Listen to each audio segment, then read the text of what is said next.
AI రాకతో ఉద్యోగాలపై ఆందోళన పెరుగుతోంది. ఇటీవల విడుదలైన ఒక నివేదిక ప్రకారం భారత్లో వచ్చే 5 ఏళ్లలో కొన్ని ఉద్యోగాలు ఏఐ కారణంగా కనుమరుగయ్యే అవకాశం ఉంది. అయితే ఏఐ కొన్ని కొత్త ఉద్యోగాలను కూడా సృష్టించనుందని ఈ నివేదిక పేర్కొంది. తాజాగా సర్వీస్ నౌ అనే నివేదికలో ముఖ్యంగా తయారీ, రిటైల్, విద్యా రంగాల్లో భారీగా ఉద్యోగ నష్టాలు చోటు చేసుకోనున్నాయని పేర్కొంది. ఈ నివేదిక ప్రకారం 2030 నాటికి దాదాపు 1,80 కోట్ల ఉద్యోగాలు ఏఐ వల్ల నష్టపోయే అవకాశం ఉందని ఒక అంచనా.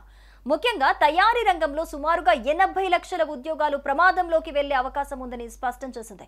అలాగే రిటైల్ రంగంలో 76 లక్షల ఉద్యోగాలు డేంజర్ జోన్ లో ఉన్నట్లుగా తేలింది.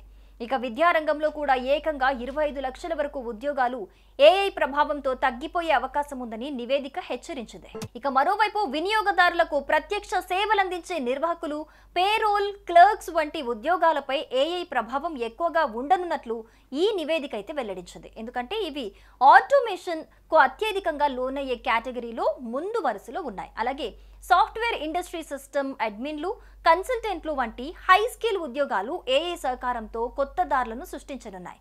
ఇక ఈ వివరాలను service now India managing director Sumeet Mathur వెల్లడించిన ప్రకారం ఏఐ వృద్ధితో 1.35 కోట్ల ఉద్యోగాల పాత్రలు పూర్తిగా మారిపోతాయి. అలాగే 30 లక్షల కొత్త టెక్ ఉద్యోగాలు ఏర్పడతాయన్న ఆశాభావం కూడా ఉందని ఆయన అన్నారు.